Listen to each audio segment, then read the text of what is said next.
강석진 신부의 인생 수업, 가족편, 생활 성서, 진심을 담은 사과. 폭력 전과가 있는 분을 만나 대화를 나눈 일이 있습니다. 그 사람은 자신 안에 있는 가장 큰 문제가 바로 세상에 대한 신뢰가 없는 것이라고 했습니다. 험한 세상에서 살아남기 위해서는 무조건 강해져야 한다는 생각이 너무 컸기에 결국 폭력 전과자가 되었다고 했습니다. 그러면서 아주 오래전에 있었던 슬픈 이야기를 하나 들려주었습니다. 초등학교 5학년 때 일이랍니다. 자신과 부모님은 도시에 살았는데 어느 날 시골에 사는 친척분들이 친척 결혼식에 참석하기 위해 올라왔답니다.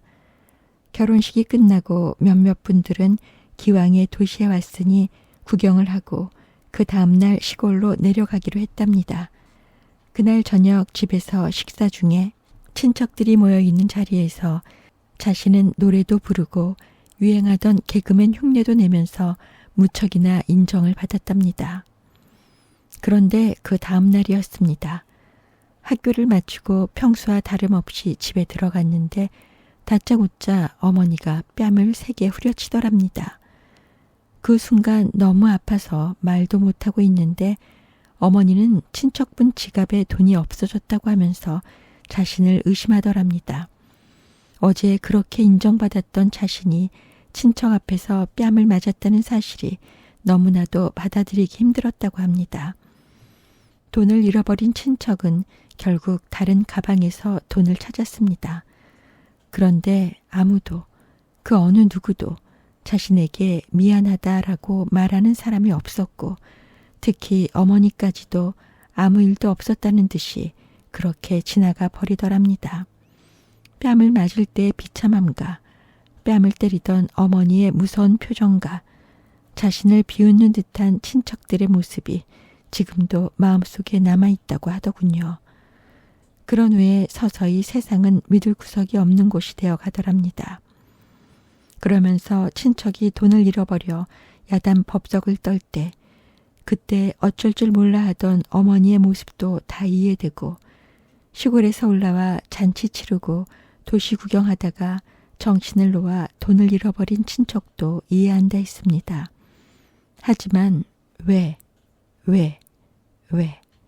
어느 누구도 자신에게 미안하다는 말 한마디를 하지 않았는지는 이해할 수 없다고 했습니다.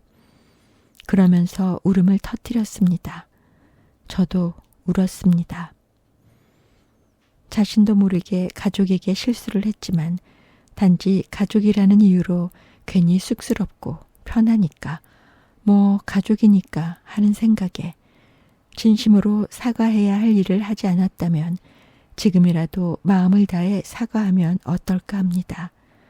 진심 어린 사과가 없다면 어쩌면 알게 모르게 세상이 믿을 수 없는 곳으로 되어갈지 모릅니다.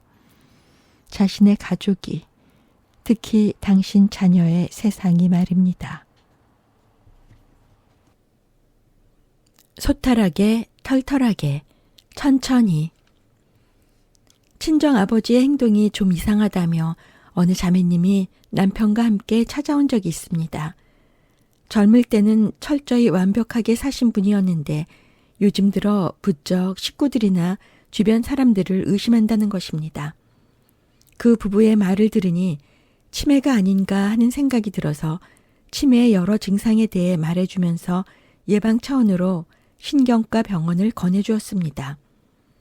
하지만 자매님은 친정아버지 연세가 치매에 걸리기에는 너무 젊다며 쉽사리 받아들이지 않았습니다.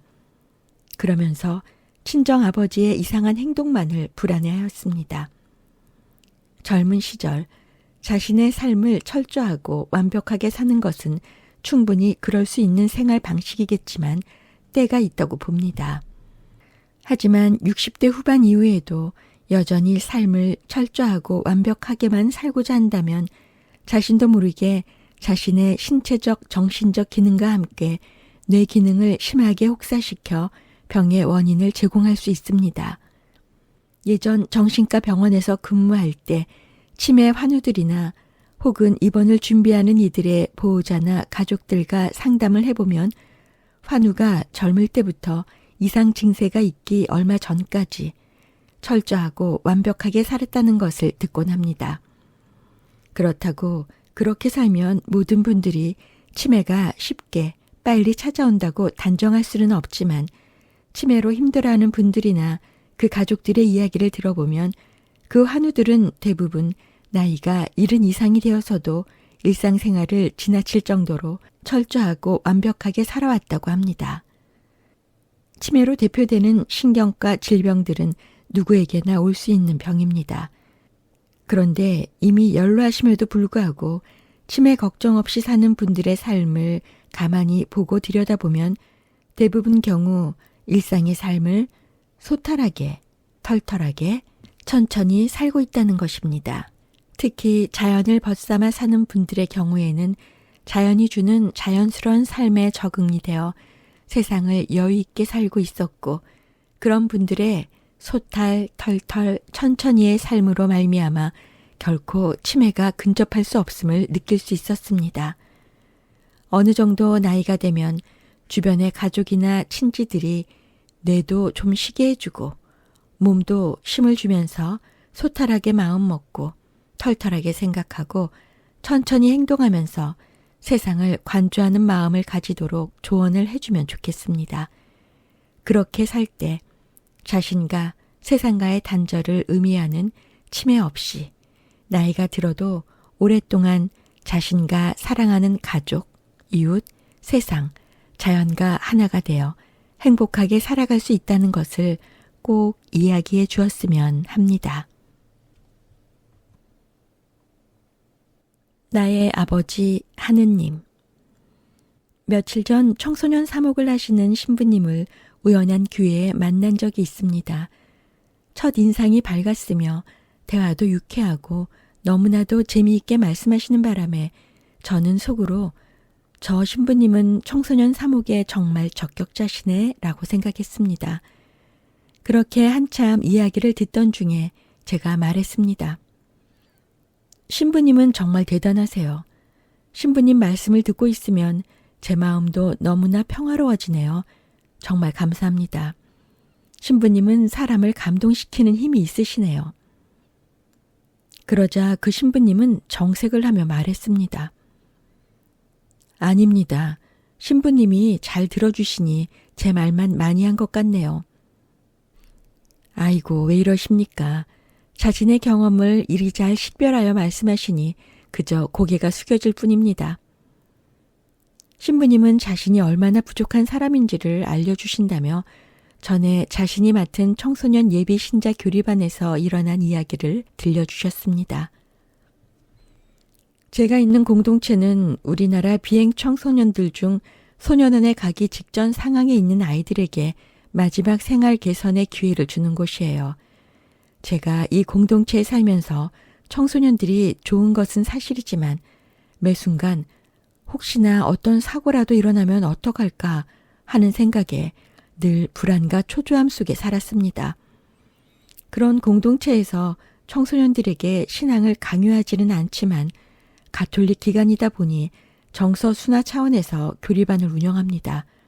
또한 교리반의 기능은 여기 청소년들이 더 깊은 비행의 길로 들어가지 않도록 도움을 주는 차원에서 신앙을 갖도록 주선합니다. 하지만 대인 관계에서 마음이 다친 이곳 청소년들에게 하느님 이야기를 하는 것에 무척 신경이 쓰입니다. 그러다 보니 교리반에서 만나는 청소년들에게 하느님 사랑을 어떻게 전할까 고민 아닌 고민을 하기도 하고요. 교리반을 개설한 지 아마 몇 주 안 되었을 때입니다. 그날은 하느님에 대한 이야기를 하는 날이었어요. 저는 그날 하느님 이야기를 하면서 제가 할 수 있는 모든 경험을 통해서 아버지에 대한 사랑을 예로 들면서 하느님 이야기를 했어요. 사실 저 또한 하느님 아버지에 대한 깊고 넓은 사랑 때문에 이 길을 걸었기에 하느님 아버지에 대한 제 나름대로의 경험을 나누며 교리를 설명했어요. 그런데 갑자기 학생 하나가 A씨 하면서 교리실 밖으로 나가버리는 거예요. 저는 무슨 영문인지 몰랐고 교리반 다른 학생들에게 잠시 기다리라고 말한 후 그 아이를 찾아 교리실 밖을 나왔지요. 사실 그 학생뿐 아니라 이곳 학생들은 다 알아요. 지금 생활하는 이곳이 소년원으로 가기 직전의 마지막 기회라는 사실을.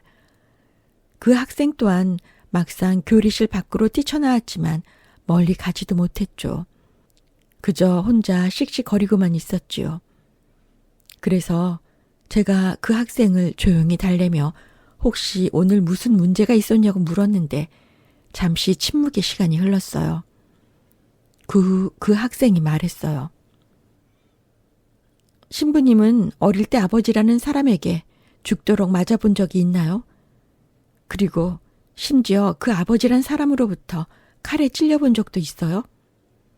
또한 그 아버지란 사람에게 길거리에서 버림을 받아본 적도 있어요? 그런데 그런 아버지를 믿으라고요? 아니요, 저는 그런 신은 안 믿습니다. 그러면서 그 학생이 그 자리에 서서 소리를 내며 우는데 저는 그때 그 학생 곁에서 아무것도 할 수 없었어요. 그냥 그 학생이 허락하는 범위 내에서 천천히 그리고 편안하게 안아 등을 토닥거려 주는 것밖에. 그날 그 신부님 이야기를 들으며 눈물이 났습니다. 저 또한 좋은 간접 경험을 했던 것 같습니다. 살면서 제가 가진 좋은 경험이라는 것이 상대방에게도 다 좋은 경험이 될 수 없다는 사실을.